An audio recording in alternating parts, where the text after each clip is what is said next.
Hey yo, football fans, it's another great year. Fantasy football fiends, grab your beer. Giving you the best draft tips for all your picks. Starts and sits to the waiver wire fix. From my drafts galore to stats that's hardcore. Triple F does it all, have y'all screaming more. So sit back, relax, let the experts prevail. JT Magnum, Siggy Guns never fail. What's up, fantasy football fans? My name is JT Magnum, and welcome back to Fantasy Football Fiends Week 4, our Stardom and Sit 'em show.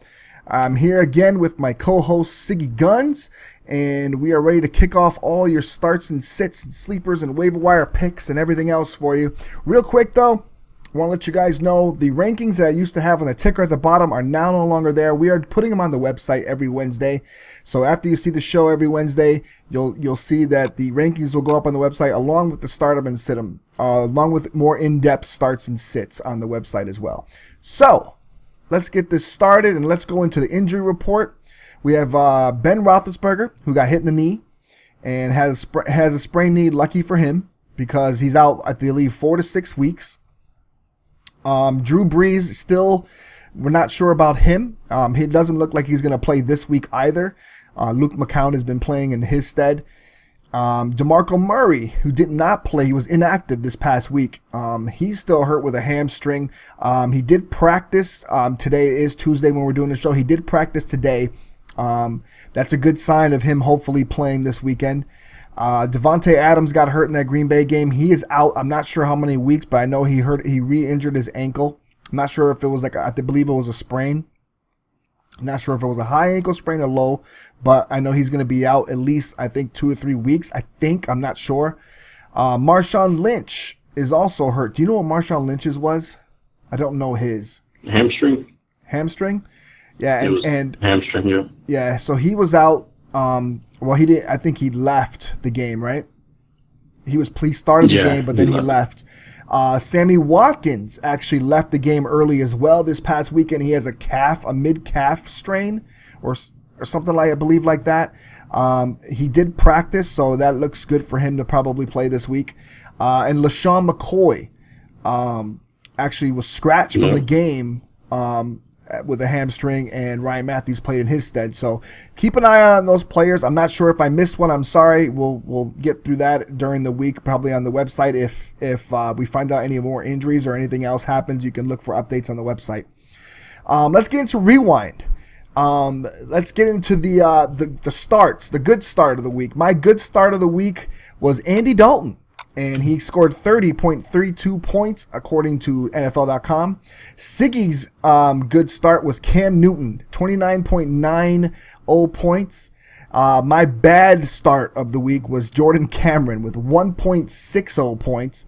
And Siggy's bad one was Isaiah Crowell with 3.60 points.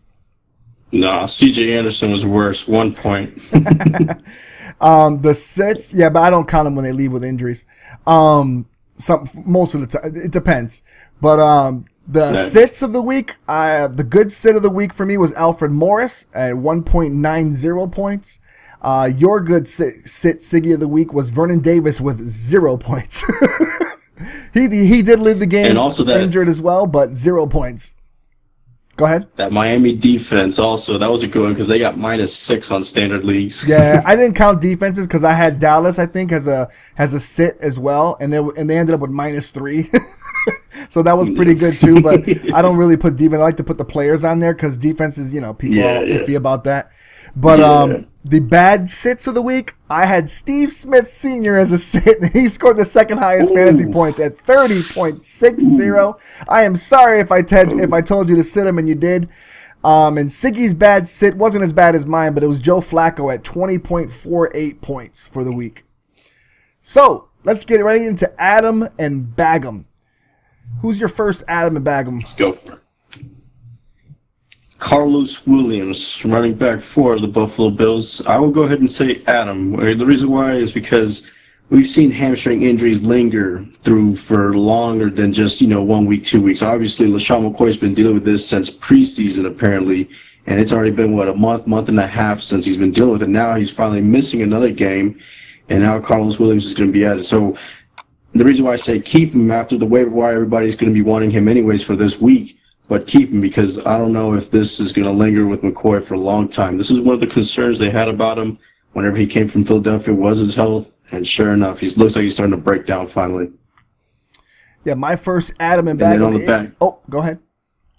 Oh, go ahead. Yeah, go ahead. My first is Thomas Rawls, and it's the running back for the Seattle Seahawks that was backing up Marshawn Lynch. Believe it or not, I thought it was going to be Fred Jackson. And turns out this kid runs for over 100 yards against, I know it was the Bears, but still, he runs for over 100 yards. And now if Marshawn Lynch is out this week, look for him to be, because who knows how long or how much significant time Marshawn Lynch, because they do like to rest him. They do have a really good team and obviously a great defense in Seattle. So, they will rest their players and give them some time to heal. So if I say Adam, if you have a chance, because I'm not even sure if Marshawn Lynch might even play this week. They are playing on Monday night, but I'm not even sure. And if you don't want to get stuck with him on a Monday night, so you might as well pick up Rawls. Who's your second one? Bag Michael Vick. Don't even think about it. If you don't have Ben Roethlisberger, if you have Ben Roethlisberger, Brandon Whedon's a better option than Michael Vick at this point. He might have Antonio Brown on that team and a lot of weapons, but they're probably going to run the ball and run it hard and just have him be more of a bus driver at this point. And it's going to take a hit on Antonio Brown's stock also, but don't even think about keeping him and thinking he's going to be what Ben Roethlisberger was. You actually think they're gonna run it a lot more? It looks like I think they'll run it a lot more. Tomlin, it just seems so bold. Like, he doesn't care. We're still going to do what we do. He'll say it like that, and they'll probably have Michael Vick doing it. But you're right. He's no Ben Roethlisberger. Not at this point. I mean, there was one point where Michael Vick was really good, but he's just not that he's not that great now, But I mean, I just don't. I mean, I have Michael Vick at the Jets. He's not somebody that's going to be gunslinging or anything like that. So not anymore. And my second one is Ty Montgomery from the Green Bay Packers. And I say Adam, because Devontae Adams is out, and you saw they used them a lot. I mean, they obviously using Randall Cobb. They're obviously using James Jones. But here's a guy that can play the slot. He can play outside as well, and he's playing hard. And he was getting targets yesterday, especially against Kansas City. He was getting targets. So look for him, especially this week against San Francisco, who's giving up a lot of pass yards and a lot of points the last 2 games. So look for him, and he might be a really good add, especially if you have Devontae Adams or you have some other guys that are hurt or banged up, or Andre Johnson, who's scoring no points per game, people like that. So let's move on to the waiver wire. Who's your 3 waiver wire pickups of the week? We mentioned some of the names. Carlos Williams, obviously. Thomas Rawls, you just mentioned him. And then Marvin Jones. And we talked about him in the in our first show that we did, not the Stardom Center, but on our overall fantasy stuff. And he looks like he's back for sure with the Bengals now. So it looks like he's back into the 2013 form. He's scored, I think, the last couple of weeks now. He's going to be a major part. And as long as Jeremy Hill is struggling, they're going to be throwing in a lot more. So Marvin Jones is going to be a guy that's going to benefit, since A.J. Green is going to get a lot of attention. Yeah, my 3 are Allen Hurns, Gary Barnidge, and Carlos Williams.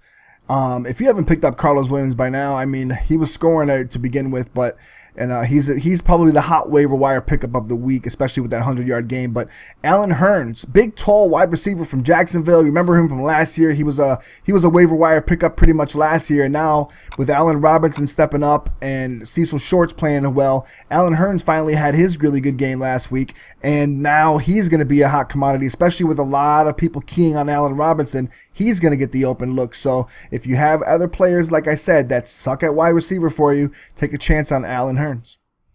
All right, let's get into the stardom portion of the show. Who's your 3 must-starts at quarterback? Now, let me go ahead and rephrase our must-starts. When we do these, we don't pick the big names often because those are obviously starts you're going to put all the time. So I know we always explain that, but, we always feel like we have to do that because the comment sections would be like, oh, how come you didn't start, so-and-so. I have Ryan Fitzpatrick, Andy Dalton, and Cam Newton. I'll talk about Fitzpatrick. The Jets, they like to throw right now, and Chris Ivory being hurt hurts the run game. I know they like to have more of a balanced attack, but against the Dolphins, who all of a sudden this defense that they put on paper looks so good, they're being exposed right now, especially in the secondary. And the Jets actually have weapons, and if Decker does come back this week, I expect even more so for the offensive, force to be, the passing game. So I think the Jets are going to have a big game against the Dolphins at their place. I really do. Yeah, and just to expand on what Siggy was saying, the starts, we're not afraid to tell you to sit big names. That we're not afraid to tell you. But it's kind of like a duh moment if we're going to tell you to start Aaron Rodgers this week, or make sure you start Peyton Manning this week, or start Andrew Luck, or make sure you start Adrian Peterson. Like, it's basically like saying duh. So we don't talk about those guys. Exactly. We know they're gonna. We know you're gonna start them. We're talking about guys that you might be on the fence about, or you're just borderline thinking about, and we're giving you other options to start just in case you're on the fence about other people that you have on your team. So that's what we kind of do here at Fantasy Football Fiends. We're not like the big networks who always talk about the studs. We don't need to talk about studs. We need to talk about other guys to help other people out, that just are struggling with their lineups or struggling with their decisions. So we try to help in that sense. So, moving on to my starts for quarterback, Tyrod Taylor, who's having a great fantasy football season, by the way, Derek Carr, and Brandon Weeden, and I'll talk about Derek Carr. Derek Carr is playing Chicago. Chicago is unloading players at the moment, already given up a defensive end, Jared Allen, and they just traded their middle linebacker Bostic to the Patriots, and they're already having trouble stopping the run and the pass. So what do you think Derek Carr is going to do this week at Chicago? He's gonna just be on fire. So definitely another must start at quarterback right there for you. Who's your running back starts? Yeah. Joseph Randle, Jonathan Stewart, and Frank Gore. I'm talking about Randle. Randle had his coming out party with the Cowboys, so he certainly looked like they're going to go ahead and go feature back. This was something that he was going for in preseason. He was telling the Cowboys staff that he's ready. They didn't believe it. Romo being hurt though kind of put the pressure on him to go ahead and do it. So now Randle proved that he can do it, and against the Saints, which the Saints obviously are going to have problems with no Breeze, especially if he doesn't play again this week. I expect a high-scoring game, actually, and I think Randall's going to be somebody that's going to be doing it all, catching, running, everything. Yep, my three running backs are Mark Ingram versus the Cowboys, Carlos Hyde, actually, versus Green Bay, and Joseph Randle as well. And a big shout-out to Pedo, who said start Joseph Randle, and I was not sure about him. I just wasn't feeling him last week because you just didn't know who the Cowboys are going to use. Like, is it going to be McFadden? Is it going to be him? Is it going to be, but Randle was the guy they went to. So big shout out to Pedo, who said that Randle was going to go off last week, and I said no, and he was right. But anyways, I'm going to talk about Carlos Hyde. Green Bay is actually giving up 100 and almost 130 yards per game on the ground. San Fran likes to run. They're going to try to slow Aaron Rodgers down by keeping him off the field, and they're going to run it. They're not going to stop doing what they try to do, and Carlos Hyde's actually been running tough despite these blowout losses. He's actually still had pretty good yardage despite the blowout losses, so look for him to try to get off on the ground against the Packers because they need it, especially Kaepernick with the way he's passing the ball. Yep. So who's your wide receiver starts? Brandon Marshall, John Brown, and Allen Robinson. I'm going to talk about Robinson. I know Allen Hurns got the touchdown last week, and I know the defense is starting to key on Robinson. Robinson's the more talented, I think, of the two as far as getting open and touchdowns and speed and everything else. And I think against the Colts defense have been horrible. I mean, everybody's scoring on the Colts, and the Colts need Andrew Luck to score a lot, and he hasn't really been doing that, so far lately. But they are at home. I expect the Colts to be having their way against the Jaguars defense because that's no big deal either. So I expect it to be a high-scoring game, and I think Allen Robinson is going to be a beneficiary of that. Yeah, the Colts are banged up at secondary. I think the only healthy one is Vontae Davis. I mean, they have Dwight Lowery playing for them. I don't even think that's healthy either. You recall him from the Jets.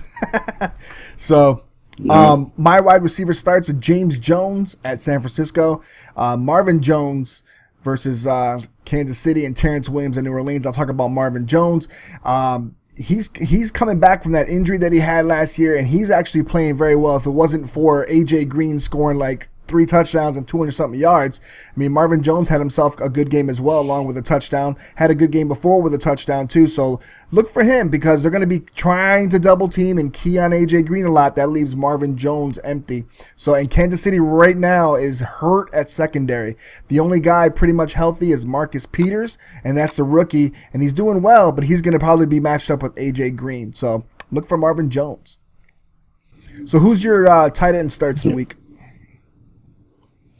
Charles Clay, Richard Rodgers, and Jordan Reed. I'm going to talk about Reed. Reed has been the main receiver for the Redskins, and against the Eagles, whose defense is non-existent either. I expect a high-scoring game, and I expect Reed to be the beneficiary of that. Yeah, my tight ends are Greg Olsen, Gary Barnidge, and Crockett Gilmore. And I'll talk about Gary Barnidge. He's Josh McCown's go-to guy at tight end. Josh McCown, it looks like Johnny Manziel loves Travis Benjamin, and Josh McCown loves Gary Barnidge. He just seems to find him all the time. He was good with Cameron as well. Or not Cameron, but he's good with just finding his tight ends. That's his go-to guy. So I like Gary Barnidge going against San Diego, who's given up some touchdowns to tight ends this year. Who's your 3 defenses? Well, 3 defenses: Oakland, Green Bay, and Carolina. I'll go ahead and talk about Green Bay. San Francisco, I know you're saying they're going to run the ball and try to keep the ball pretty much away from Aaron Rodgers, but they need to keep it away from Colin Kaepernick right now. I agree. And I just have a feeling that Green Bay's defense is going to smother him, and if that's all they could do is try to run, then I don't see any hope for San Francisco to score many points, or if any at all. So I expect it to be a close game, low scoring, and that will benefit Green Bay as far as defense goes for points fantasy-wise. Yeah, I don't expect a low-scoring game, but my 3 defenses are Green Bay as well, Oakland, and the Buffalo Bills against the New York Giants, especially at home. I'm going to talk about the Raiders, though, playing the Bears. No Jay Cutler. They just, what is it, Jimmy Clausen at quarterback? Yeah. They just have nobody right now playing. Alshon Jeffrey's not been playing. They have no weapons. Matt Forte hasn't been running the ball well. It just looks bad. The Bears are just probably, if not, they're probably the worst team in the NFL right now at this point. And that's saying something, being that my team is the 49ers have given up 90 points the last 2 games. The Bears have actually given up more. So the Bears are just not a really good team at the moment, and the Raiders are probably going to blow them out at Chicago. You're going to say something? When I said low score, I meant San Francisco low scoring, not Green Bay. I expect Green Bay to score a lot. Yeah, that I can agree with. So let's get into the sit-em portion of the show. And who's your 3 sits at quarterback? Ryan Tannehill, Matthew Stafford, and Peyton Manning. And I know this is a big name, so I'll go ahead and talk about him. The Vikings defense, aside from that first game against San Francisco, which I think was an anomaly apparently, because it just looked like San Francisco had a defense, they actually looked good, and then the Vikings just looked like they were overrated. But now you see the Vikings are actually pretty good, and they shut down Phillip Rivers, who that's hard to do. And Phillip Rivers is healthy. He has his weapons like Keenan Allen and stuff like that. And yet I don't expect, I know the Broncos are at home, I don't expect Peyton Manning without the prime time, because it seems like he's been playing always on Thursday night, Sunday night, Monday night, whatever. I don't expect it to be on a regular day, 3 p.m. game where he's going to have that kind of magic. And I just have a feeling that it's going to be this would be a low scoring all the way around, in my opinion. I don't think Peyton Manning is going to be that good. I wouldn't necessarily say if you have him as your only quarterback to sit him, but if you have other options, I'll look at it. I will consider it. The Denver secondary is no joke, or Minnesota secondary is no joke. They don't match up well with running teams. That's the thing. They match up well with passing teams because their secondary is really good. That's probably why they had a rough time with San Francisco. The Broncos can't run either, though. Yeah, at least C.J. Anderson can't run. Yeah, well, C.J. Anderson's having a hard time. But my 3 sits at quarterback are Teddy Bridgewater, Matthew Stafford, and Ryan Tannehill. And I'll talk about Matthew Stafford. Matthew Stafford's not been playing well either, but Matthew Stafford is also playing some tough defenses. Going against Seattle now. Denver's like pretty much one of the premier teams at defense right now, especially against the pass. And now they're going to play the Legion of Boom at full strength with Cam Chancellor back. And I mean, Matthew Stafford, he just can't get any luck right now. And it's not going to be more lucky, especially when you're playing in Seattle.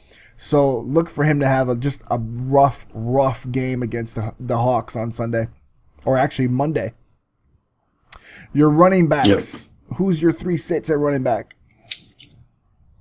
Rashard Jennings, Chris Johnson, and Doug Martin. I'm going to talk about CJ2K, Chris Johnson. Yeah, 3 touchdowns, right? Everybody's probably high on him.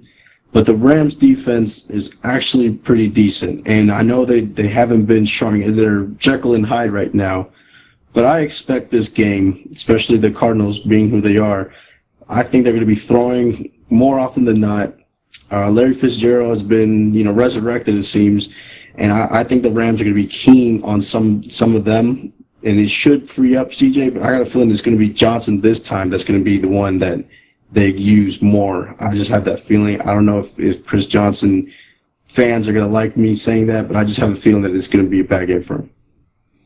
Yeah, my 3 running backs are Rashad Jennings, Ryan Matthews, and Matt Forte. And I'm talking about Rashad Jennings. I don't look for him to do anything against that Bills. The Bills team right now is number 1 against the run. And, they're not so well against the pass. It's because nobody can run on them. So I look for Rashad Jennings to have a long day. Look for any giant running back to have a long day running against the Bills, especially at home. Who's your 3 wide receiver sits? Yep. I have Vincent Jackson, Jarvis Landry, and Alshon Jeffrey. And I'm going to talk about Jeffrey. He's supposed to come back. Well, he comes back this week to a Bears team that, like we talked about, unloading. Look like they've already given up. They're ready for the number 1 pick next year. And poor Jeffrey has a Clausen thrown to him. And on top of that, he's playing a Raiders team that you would think you would be open and stuff like that, but they're going to be so far behind. I got a feeling that Bennett would probably be the only one doing anything because Clausen doesn't like to throw deep. At least it doesn't seem like he wants to anyways. So I just expect the Bears offense to be horrible at best.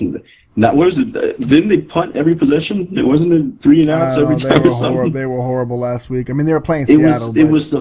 I want to say it was one of the first times, or if not in a long time, where every possession they had was a punt. Like, it was the whole game. Even when they know they're down by however much they were down, they didn't even go for a field goal to try to save face. Yeah, so, it was pretty horrible. Jeffrey, I don't expect him to do nothing. My 3 wide receivers are actually all pretty larger names. I have Kelvin Johnson, Jarvis Landry, and Mike Evans. And I'll talk about Kelvin Johnson once again, playing the LOB. He's going to be matched up with Richard Sherman. He's going to be matched up on the other side as well.